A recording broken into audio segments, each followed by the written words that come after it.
Once upon a time, there was the crotchety old ruler of a nation who was so afraid of change that he wanted to build a wall around it. He also posted guards at all the borders to keep undesirables out, even though the greater threat was actually from within. No, I'm not talking about current events. I'm describing the very first week of broadcasts of one of the most beloved children's programs ever, Mr. Rogers' Neighborhood. So welcome to the Metaphysics of Mr. Rogers, the continuing series I've been doing as a prelude to Towards a Grown-Up God, where I go over some basic concepts that we talk about in Unity New Thought, mostly metaphysical interpretation.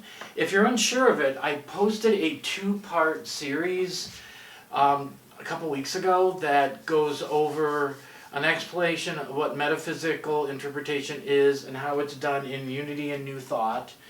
And I demonstrated how it's done biblically with the story of Adam and Eve in the Garden of Eden. And then last week, although it's not listed as Metaphysics 101, I did a metaphysical interpretation for Thanksgiving of my recipe for turkey gravy and how it is symbolic and metaphysically it deals with or shows us the importance of gratitude in our lives. So I thought I'd continue this series by showing you another kind of fun metaphysical interpretation that I've done. And this originally came from a set of sermons I did at Unity Church of Flint back in the pre-COVID days of 2019. So full disclosure, growing up, I wasn't much of a fan of the show. I actually gravitated more to Captain Kangaroo and Mr. Rogers. I actually kind of found this show a little slow-paced and, I don't know how to phrase it, weird, strange, creepy. The puppets seemed scary to me, especially Lady Elaine, and their voices were disturbing, especially hers, and they were done by Fred Rogers himself. Though I recall that I had a childhood crush on Lady Aberlin. Now, I actually equate this show with me being homesick and watching it in bed because this was before we had remotes when we were the remote. And I didn't feel like getting up to change the channel to put something else on after one of the programs that I liked ended. But it's been looking back at it as an adult that I've come to realize what an amazing man and an amazing show it was, and how much of an impact Mr. Rogers had with his show on the betterment of society and the betterment of humanity. And I know this has all become very popular recently because the Tom Hanks movie, which came out, I believe it was last year. Honestly, I haven't seen it yet. When I'm done taping, I think I'm going to treat myself tonight and actually rent it if it's on Amazon. So, the show was a reflection of Mr. Rogers' life. It was a response to his childhood. He was a real sensitive child, and he was bullied when he was 8 years old. He had an awful experience where he was chased by boys who called him Fat Freddy. Now, you hear so many stories about children who were bullied turning into bullies themselves or worse. But he was sensitive, and he made the right choices in life in response to it. When he was angry or upset about something, instead of hurting people, he'd go into the piano room and he would play. Or he would play with puppets, and he would express negative emotions or maybe aspects of himself that he was a little shy of through these puppets. Those things caused him early to make a decision that he was never going to go and look purely at the outsides of people. He would always look below the surface, which is another term we use is called for metaphysics. But he'd always look below the surface and see what was essential about them. It was on a visit home from school for Easter that he had the most profound influence on his life. He saw television for the first time, and he hated it. People on whatever program he was watching were throwing pies at each other, and he found that demeaning. Nonetheless, he sensed instantly that television had a major capacity to connect with people and could be used for enrichment. So from 1955 to 1961, Fred Rogers was a puppeteer and organist for the Children's Hour, a popular local Pittsburgh show. During his years on that show, Fred often spent his lunch hour taking classes, first at Pittsburgh Theological Seminary and later at the University of Pittsburgh, where he studied child development. Now, in case you weren't aware, Fred Rogers was an ordained minister. So, when Mr. Rogers' Neighborhood first aired in 1968 on a public television station in Rogers' native Pittsburgh, American viewers were desperate for good news. The last decade had brought political assassinations, the threat of Cold War, the sexual revolution, the children's rights movement, and the Vietnam War, and television had brought that right into people's homes. With this new technology, no place was safe from chaos and turmoil. Over the course of 31 years and 865, almost 900 episodes, Rogers would use his neighborhood to show the world as it should be. He created a microcosm of kindness, where neighbors love and support each other through hard times, of death, of divorce, of scary things, of danger. It was also a place where Rogers helped viewers confront their own fears and prejudices, leading them past them in his own non-threatening way. He was really a groundbreaker, whether it had to do with issues of race, people with disability, the LGBT community. Mr. Rogers was a quiet activist in his own gentle and unassuming fashion. I linked on my Towards a Grown-Up God Facebook page the sermon that actually predated or led into the metaphysical interpretation, where I covered actually the ministry of Fred Rogers, especially in terms of race, and how groundbreakingly influential he and the show was in showing African Americans and whites together and putting their feet in a pool, which was a powerful moment in history. So Fred was a formidable advocate. He was determined to right the wrongs that he saw in the world. He was not only the gentle soul that we all thought him to be, but he was a fierce peacemaker, intent on creating other peacemakers.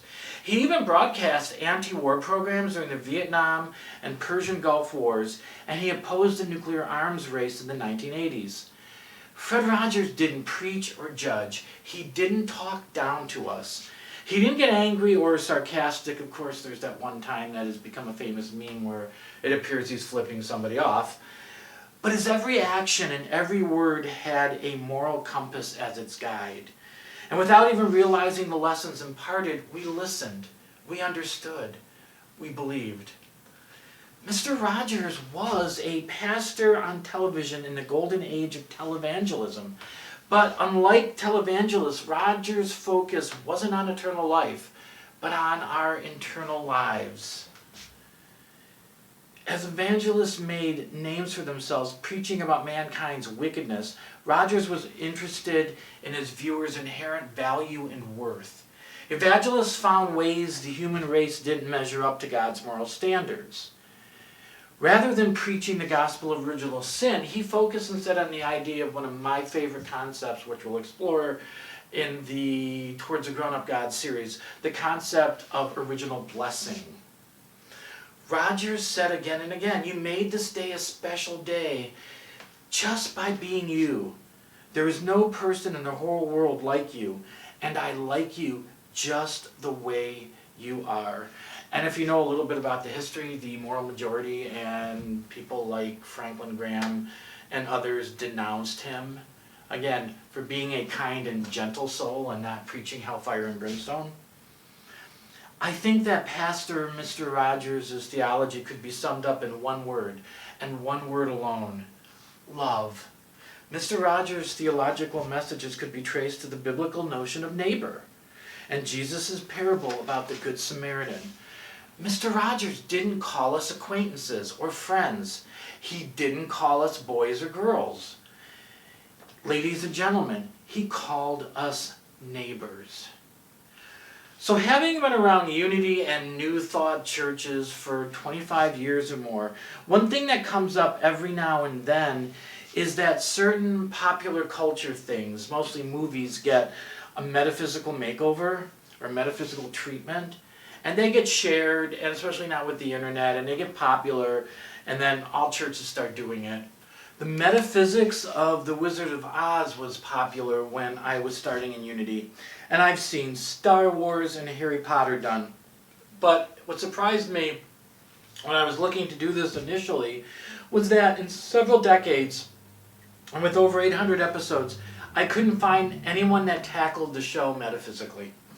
And to me, this show just screams to be given this treatment. The show is so rife with images. All the characters, both human and puppet, have characteristics and qualities that are perfect representations of states of consciousness. Same with all the places in the neighborhood, in Mr. Rogers' house, and of course the geography and structures of the kingdom or land or whatever you want to call of make-believe can be looked at as having symbolic meaning on multiple levels as well. Heck, just the fact alone that the structure of the show has two separate places, the neighborhood or town where Mr. Rogers lives and the land of make-believe, the inner and outer, both with their own dramas. I mean, to me, that screams, do this metaphysically. So, I thought that I'd take us on a little shallow dive into the deep pool that is the Metaphysics of Mr. Rogers. Now, I'm not going to go into a huge, overwhelming, long thing. In fact, there's so much out there that I could do several videos and write a couple of books just in interpretation of everything in the land of Mr. Rogers' Neighborhood television show. So as I was trying to narrow it down and figure out how to approach this mini topic, I started to do some research into the history and especially the structure of the show. How everything was laid out from episode to episode. I have a background in television and video production and radio, so part of it interested me was in the mechanics of what was going on behind the scenes. And I learned some very interesting things that I didn't realize as a kid because I was just too young and probably had the attention span of a gnat. And like I said, I never really appreciated this show as a kid. The biggest thing that I didn't realize about the show was that although the plot of what was happening with Mr. Rogers and the people in his neighborhood, the real, the human, it was different from episode to episode, day to day, week to week. The narrative that what was happening inside the kingdom of make-believe was structured like an ongoing soap opera, carrying on from episode to episode and going on for years. Though in 1979 they opted to have most of the storylines resolve themselves in a week. But Mr. Rogers would always do a daily recap of what happened previously in the kingdom. And additionally, up until season 3, the neighborhood of make-believe was always treated as if it was real, and the human characters traveled between it. Starting with the 3rd season, trips to make-believe were explicitly prefaced with, "Let's pretend," and this was reinforced on the return. I don't know why. I have a theory that lawyers became involved, and they had to stipulate that this was, not real. So after this sort of long introduction, let's take a dive into the metaphysical pool and take a look at the symbology of Mr. Rogers' neighborhood. When I was trying to decide what to use as a basis for this, whether to try to tackle an entire overview of the entire show or a single episode or what, I noticed that the plot of the soap opera of the very first week of the show, starting at the first episode, had King Friday the 13th wanting to build a wall, which seemed fitting. When I included that, I hadn't realized that the structure of the show, that it would take multiple episodes to tell a story. So this entire story takes place the first week of the show, the week of February 19th, 1968. And I watched all 5 episodes in that block. And I have to tell you, for a kids show, like I said, it is really metaphysically deep on so many levels.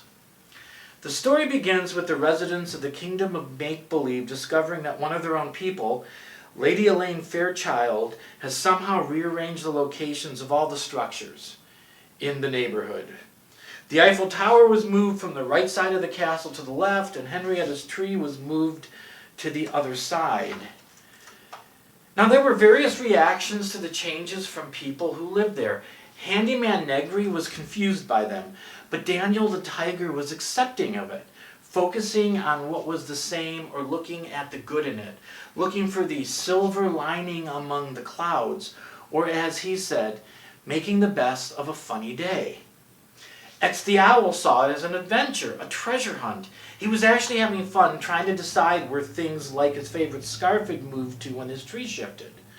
Henrietta the Pussycat was having a hard time adapting to change, and her shyness made it difficult to ask people where things were moved to. Everybody knew it was Lady Elaine, one of their own, who did it, and most were wondering where she hid herself when pulling this prank. Although it seemed most, if not all, the residents seemed fine and accepting of the changes, if not even excited by them, the one that was most upset was the leader of the kingdom, King Friday the 13th. He was scared, and he was also angry that he was scared, and he was also paranoid about more change coming. And although he and everyone else really knew who did it, knew it was Lady Elaine, one of their own, he was insisting that a wall be built around the kingdom to keep undesirables, or what he called changers, out. In the second episode, he drafted members of the kingdom, including his own niece, Lady Aberlane, into the border guards, and stationed them at the border with orders to question anyone coming in or going out, asking them for their name, their rank, and their serial number, which of course none of them had. And on the third episode, he instituted punch clocks on everyone's buildings, insisting that people punch in and out, monitoring their comings and going. He became increasingly paranoid, even doubting the identities and motives of those closest to him. I mean, he was erecting what amounted to a police state. Like I mentioned, all the residents were pretty much accepting of the changes, not scared at all. But by the third day, they were more afraid of King Friday and the threat of war he had created than they were actually of the changes that had happened. Now, before I go into any more of the story, let's step back and unpack everything that's happened so far metaphysically. And there's a lot here on so many levels. But before I do, I want to put some of this in context with the overall show, especially what was happening behind the scenes and also the greater world around them. This was the very first week of Mr. Rogers' Neighborhood, the show that we know and love when it began its run on PBS nationally, but it wasn't the beginning of Mr. Rogers' Neighborhood and many of the characters.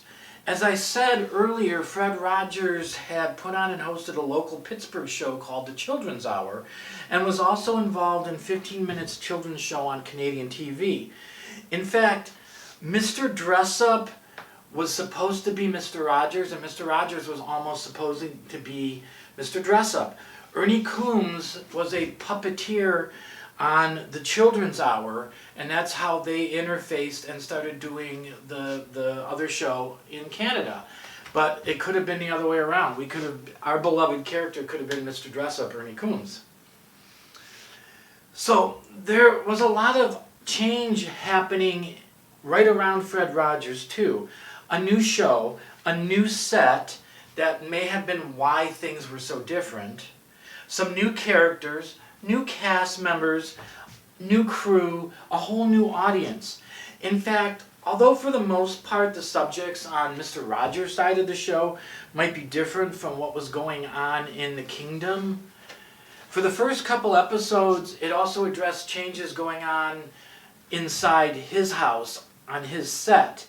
He shows a new porch swing, he puts a picture up in the kitchen, and if you have a keen eye, you might even notice that he hadn't settled on what he's going to be wearing and what he's going to change into in the beginning of the episodes. In fact, initially, I think it was a button-down sweater the first time, and then he switched it the next day. One episode he puts on his shoes, another episode he doesn't.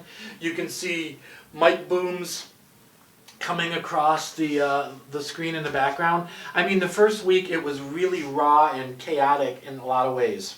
In fact, my theory about the episode number 3 with the time clock is the fact that that time clock and punching in corporate structure may have been instigated with he and the crew moving to PBS. They probably had to clock in and out, and there was a whole sort of corporate structure going on. And he incorporated that into the story. And not just this micro level of Fred's life. Like I said earlier, a lot was going on in 1968. The Civil Rights Movement, the sexual revolution, the Vietnam War was fought practically in our living rooms thanks to television. Kids' parents and siblings were getting drafted and sent off to the other side of the world, and many weren't coming home. And those who did come home, many of them were changed. So a lot of change was happening, big and small. It was a scary time for people, and the show, especially in this first week, was perfect to address it. And like I said, the time clock could have been initially part of what was happening in the world. The same with the set being discombobulated from the original studio, the original small-scale Pittsburgh thing, to the new corporate PBS stage. So things were just going on around him. So the first thing to note metaphysically is that there are two worlds, as I've said repeatedly on the show. We have the outer, as represented by Mr. Rogers' neighborhood, with his house and other places he visits and the people there. And then we have the inner realm, the kingdom they call of make-believe, where you get there by using your imagination. Now, sometimes it's referred to as a neighborhood of make-believe, sometimes it's the kingdom. But since it's ruled by a king, I will tend to say kingdom over and over, which also leads us to think of the notion of the kingdom within us, the kingdom of heaven within that Jesus talks about. So we have clearly an inner realm of spirit and imagination, and we have the outer realm, the reality of the human beings and their problems and their life and their struggles. And if you look at the Metaphysics of the Garden of Eden, which is Metaphysics 101 Video 2, I talk about how symbolically in the language of mysticism in the Bible, the word east symbolically represents within. The Star of Bethlehem was in the eastern sky, symbolic of turning within to find the infant Christ within us, which I'm going to tease you with that because I'm planning to do a Christmas Eve video. I'm either going to do it live or I'm going to do an edited version of it where I can do some graphics and some things that I just can't do by myself standing here. But that'll give you an idea of some of the symbology around the nativity story, the birth story. So one important thing to note in this is that only a handful of people on the Mr. Rogers side can cross over into the kingdom of make-believe. Handyman Negri, Chef Brochet, Mr. McFeely, and Lady Aberlin do. And although Mr. Rogers doesn't appear there physically, he supposedly is on that trolley which travels between the two places. In fact, I think there's some animations and transitions that show him sitting in the trolley. So we're assuming he's there in some capacity, though we never see him there. So, now, this is a challenge because I did not want to do this at first when I was looking at the metaphysics, the symbology of Mr. Rogers himself. It seemed way too freaking obvious. But it's the truth. Mr. Rogers himself represents what we call in Unity New Thought the Christ consciousness, the Christ within us. That aspect of divine, of divinity that we wrap our skin around, that Jesus would have called and did call the anointing. The Christos, because Christ wasn't Jesus' last name, but the Christos. So that's something that we each have. We have an essential core, pure essence of godliness and love within us. But a lot of times it's blocked and buried by our outside world, by the baggage we carry. So Mr. Rogers, for that matter, for this, represents that Christ consciousness within us. He embodies the highest consciousness that we can strive for. Mr. Rogers embodies love. And his message is always about love thy neighbor. Love the neighbor.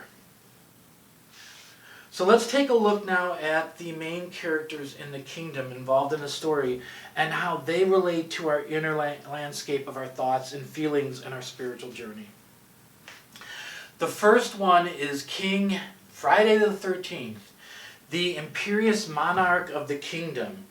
He is relatively egocentric, he's irrational, he's resistant to change, he's temperamental.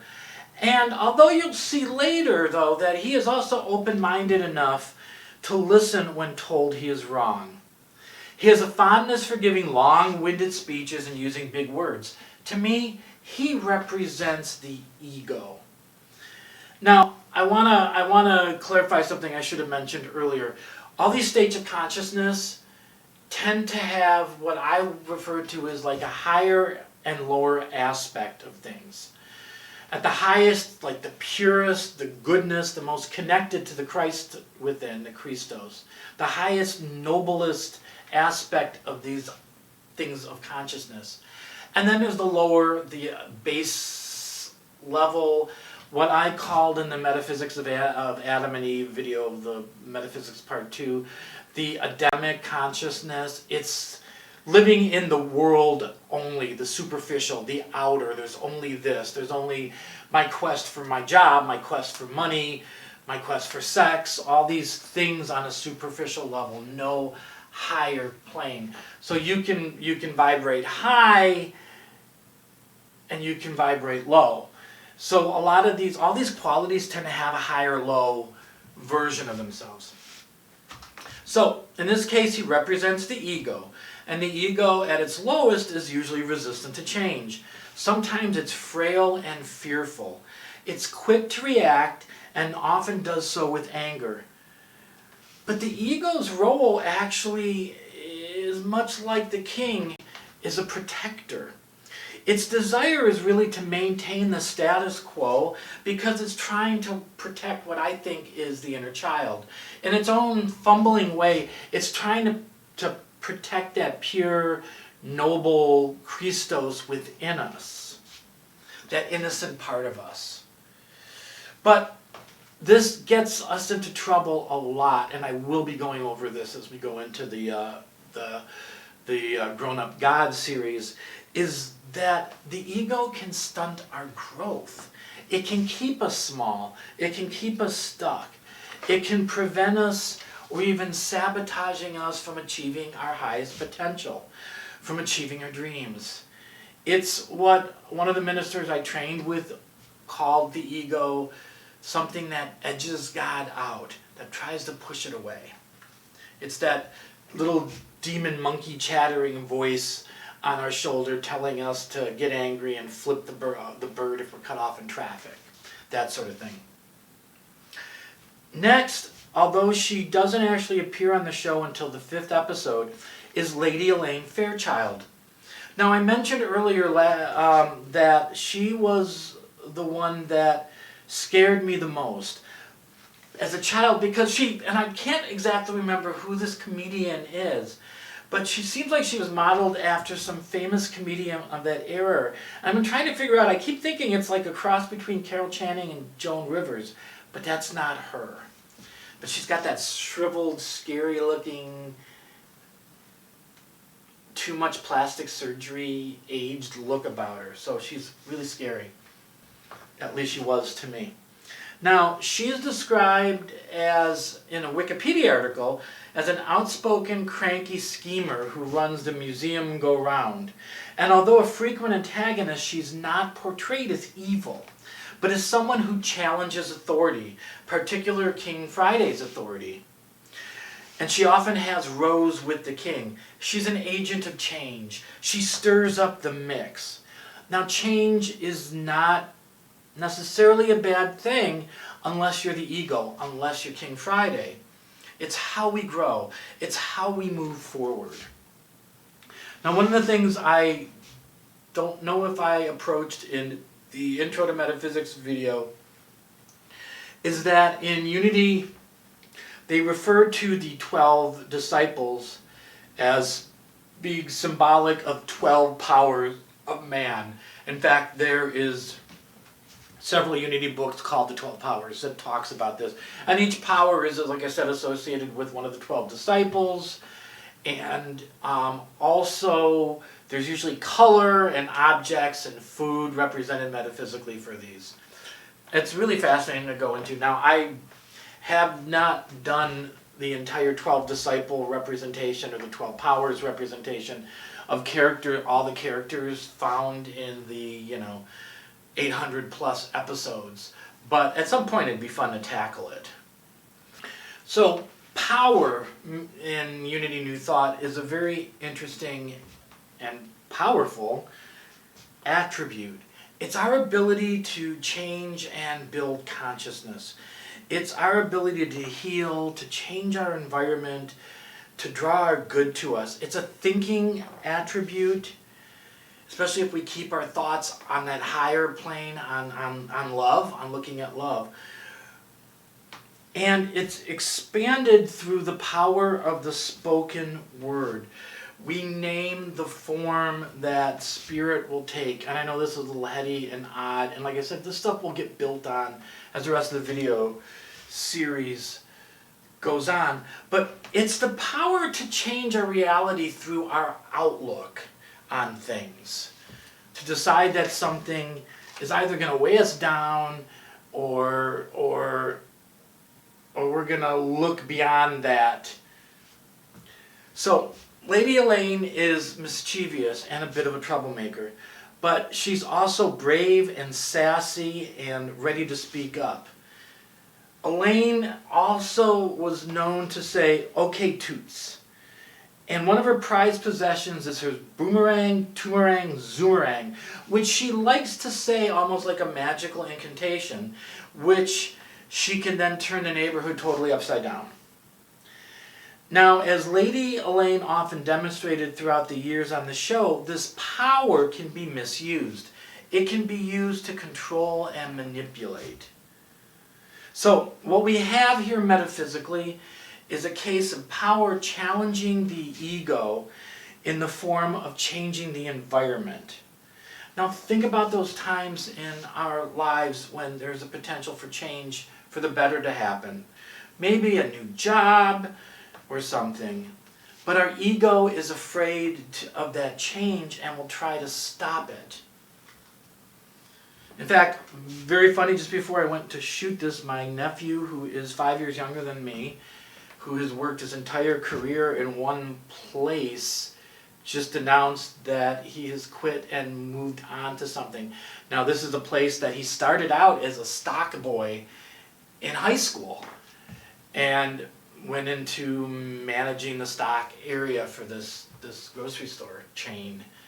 And, I mean, he grew up in the place, and he, over the decades, admitted he was too scared in his ego to change, to look at something better, to maybe go to a national grocery chain as a management or something. So that's the thing we're talking about here, is power to change by challenging the ego.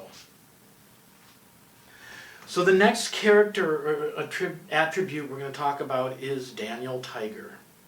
Now, Daniel was the first puppet ever to appear on Children's Corner and Mr. Rogers' Neighborhood. He's a shy tiger who lives in a non-functioning grandfather clock with no hands. Now, despite his shyness, Daniel exhibits wisdom and intelligence when he does speak. He's able to talk openly about his feelings and concerns when his caring friends give him loving support and to help him feel more confident. Now, to me, Daniel represents our feeling nature. Many would call it our feminine side.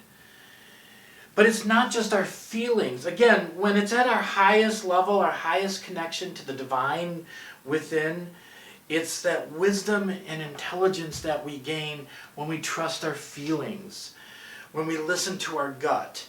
Another name for this trait could be called spiritual intuition.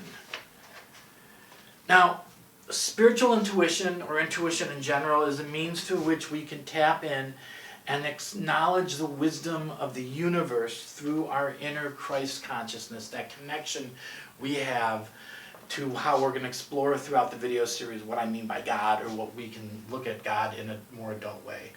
One way to think about it could almost be the collective unconscious of all the good wisdom and knowledge in everything. And tapping into that intuition when you have that gut feeling of something, like a warning. And as I talked about, I believe it was in the Metaphysics video, or one of the other videos recently, I told a story about not how I learned personally to trust this still small voice of God, which is another name for intuition, that spiritual intuition. I learned that we have this connection by screwing up, by ignoring it, and having all sorts of bad crap happen to me in my life. When then you go, I should have listened. I had a feeling. One of the stories I told was I had bought a car that was the second year make and model, that time that parts are now hot in the car thieving market. And I had a club that I would put on the car, and this was in the 80s. The clubs weren't as, I don't know, easy to use, or maybe it was because the car was also one of the first I had that had an airbag in the compartment, and it was this huge square thing in the steering wheel. So it was awkward to put on, and I would get frustrated and not use it unless I was going to be, parked in front of my house for a long time. And I pulled up in front of my house one day with the idea that I was going to be there for 5 minutes to grab a sandwich, to check mail, to check messages, and leave for a meeting. And that voice was saying, Michael, put your club on. And I ignored it. I argued in my car for about as long as it would have taken me to put the club on, with spirit, or my gut, not to do it. I went in the house. There was a message on my machine saying meeting was canceled. I got busy doing something else. I went outside a couple hours later and my car was stolen. So that is that idea of listening and tuning in and understanding how that voice, that inner wisdom, that intuition uniquely speaks to us, and to cultivate it so that we trust it. Though sometimes we can fight and actively resist our intuition with rationality. Oh, this stuff doesn't work, this God stuff, this gut, I don't trust my gut, I'm a thinker. Or irrationality, doubt, and fear. And other times we simply, like I said, ignore it and get into trouble. So Daniel, throughout the entire years of the show, exhibits flashes of both the higher wisdom and fear and things. We see here in this first week, he's talking about making the best of a funny day when everyone realizes that things have changed in the kingdom. But at other times he seems sad and depressed and says things like, sometimes I wonder if I'm a mistake. Maybe I'm too tame. I'm not like anyone else I know. So he can go from that higher intuition and wisdom to, base depression. Now he has a special relationship with two people in the show, with Mr. Rogers and Lady Aberlin. Now usually when Daniel has these moments of self-doubt and insecurity, it's usually Lady Aberlin or Mr. Rogers who he talks to, and will usually get him back on track. So the next are X the Owl and Henrietta Pussycat. Now, X the Owl lives in an old oak tree in the neighborhood. He's eager and cheerful and has a strong desire to learn new things. Many of X's stories involve assignments from the Owl Correspondence School, and he idolizes Benjamin Franklin. Owl represents the faculty power of imagination. It's pretty clear right when we meet him that he's having fun with the changes. Where other people would be frustrated with maybe not finding things like his scarf due to the change, he's chosen to imagine it all as one giant treasure hunt. Imagination is one of our most delightful, God-given spiritual faculties. It is our ability to perceive the limitless possibilities. At our highest, we can be like X does here, see the good in any situation. And he does correspond to one of the 12 disciples, and I'm having that moment, like senior moment, where I'm drawing a blank. So at some point, hopefully, I will put it like right here on the screen. Now, Henrietta Pussycat lives in the same tree as X, so they kind of work together. And X the Owl is Henrietta's best friend. Henrietta could be thought of as the other side of the imagination coin, the side that's disconnected from spirit and left to run amok.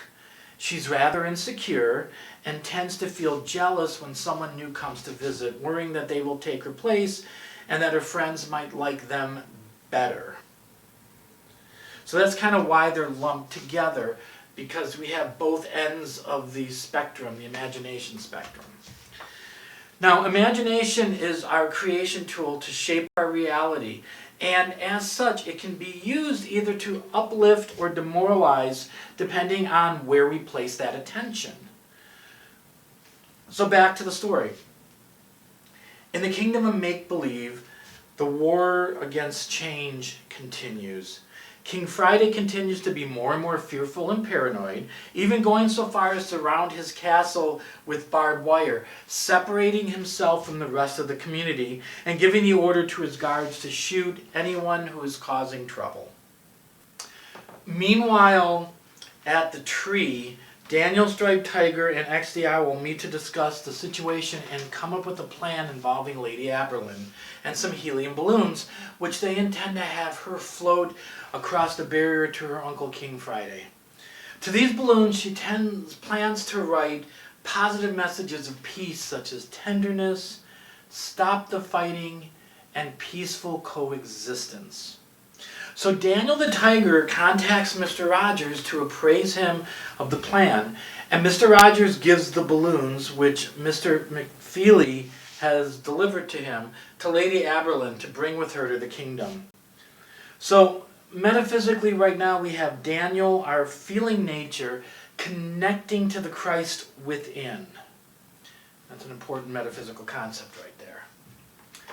So Lady Aberlin, X the Owl, and Daniel launch the balloons over the fence with these messages. And at first King Friday thinks they are enemy paratroopers and orders his guards to fire the cannons. But as the balloons come closer, the troops notice the signs attached to them and read them to King Friday. There are multiple ones, and I think this was important to note. There are multiple ones with the phrase peaceful coexistence on them. And at that same moment, Lady Elaine arrives, and the king orders her to a meeting. He also declares that the war against change is over, and he agrees to accept these changes, to peacefully coexist with them. So Lady Aberlin, Daniel, X, and the guards begin tearing down the wall and the tools of war. The end. So I left Lady Aberlin to last, not just because she's my first childhood crush, and then watching those episodes again, realizing that she still is a bit of a crush. I think she's one of the most important parts of the story, and our most important spiritual faculty. She is, as I mentioned, the niece of King Friday, and one of the few characters that moves between both realms. She's kind-hearted and empathetic. She cares about all the puppets. She's a caring friend to the people. And when the characters are struggling, it's Lady Aberlin who they often turn to. Her special relationship with Daniel the Tiger throughout the series provides some of the most loving and sweetest moments of the show. Lady Aberlin represents our spiritual capacity known as faith. And we talk about that the disciple Peter represents that faculty in us in Scripture. And I do a whole thing in the Grown Up God series at some point, not only just on the metaphysics, but on Peter. Peter, to me, also is an important dynamic character in Christian mythology, because he to me represents us, or our capacity in the story. He's, what would that be if you're watching the movie? He's like like we see the eyes of the Christos, of Jesus, often through Peter. So, when we first see her in the second episode, Lady Aberline knocks on Mr. Rogers' door. There's a saying that I've seen that's a response to the phrase, when fear knocks. It says, when faith knocks, what will you do? I believe there's a book by that title. When faith knocks, what will you do?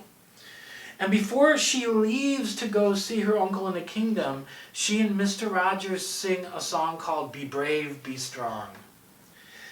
Throughout the course of the week, even though her resolution seems to falter at times, her faith seems to falter, she repeatedly tells the others that things will turn out okay. She's like the ultimate fake it till you make it.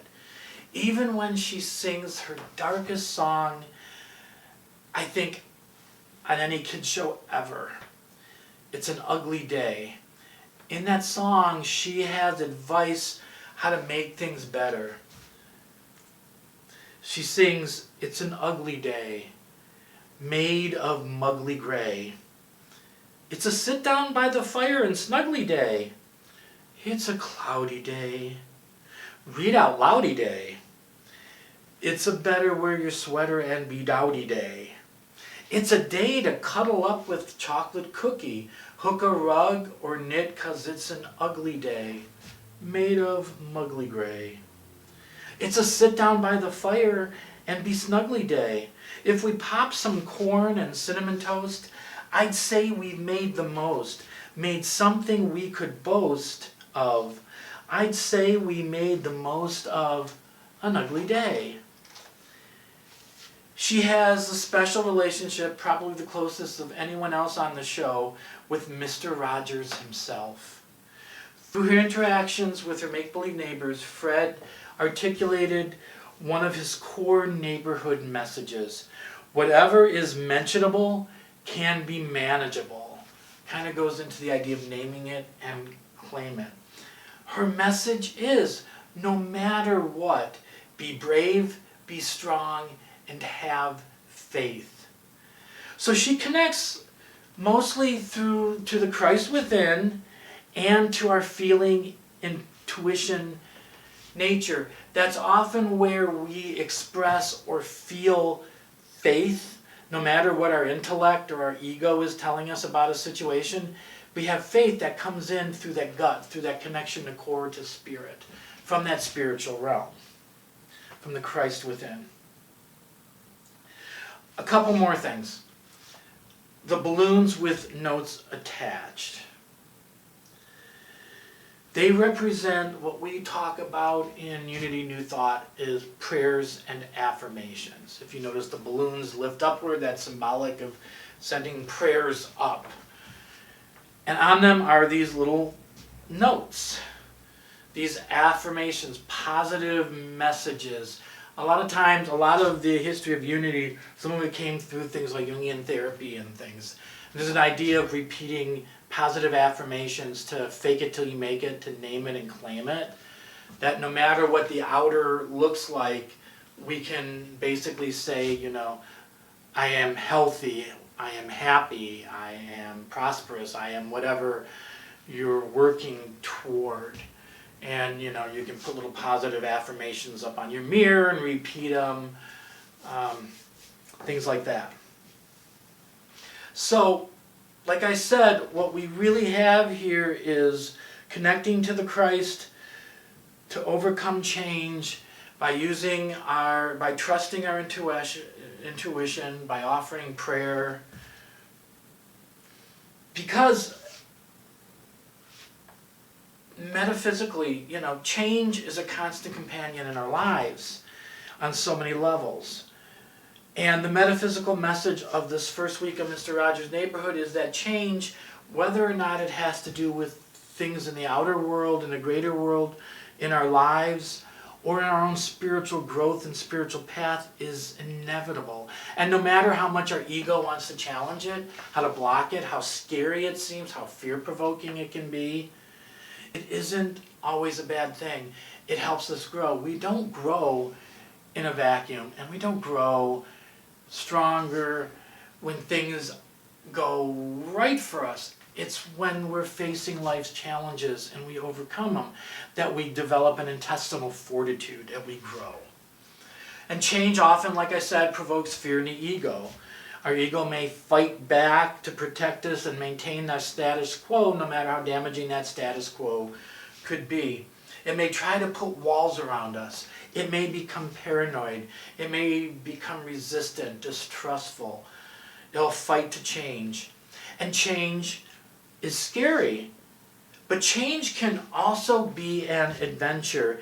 And if not an adventure, maybe at least we can look for the silver lining among the clouds, or we can try to peacefully coexist with the change. It's really our choice. But if we tune in to that higher power, that Christ within, that connection to the God of our understanding, the divine, ideas for solutions, such as using our imagination to visualize a positive outcome, as well as prayers and affirmations to overcome our fear, it's usually during this time, like I said, that we can come to a peaceful coexistence to the changes in our lives.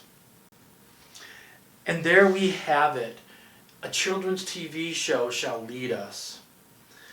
What I found really interesting, and honestly, I don't know if he did it repeatedly because I haven't watched a lot of the show, but I found it ironic that he closed out the first week of the show with an overtly religious tone. He sang a song called Good Night God. It went, "Good night God, and thank you for this very lovely day. Thank you too for helping us at work and at our play. Thank you for our families, for each and every friend. Forgive us please for anything we've done that might offend. Keep us safe and faithful, God. Tell us what to do. Good night, God, and thank you for letting us love you. Good night, God, and thank you for letting us love you."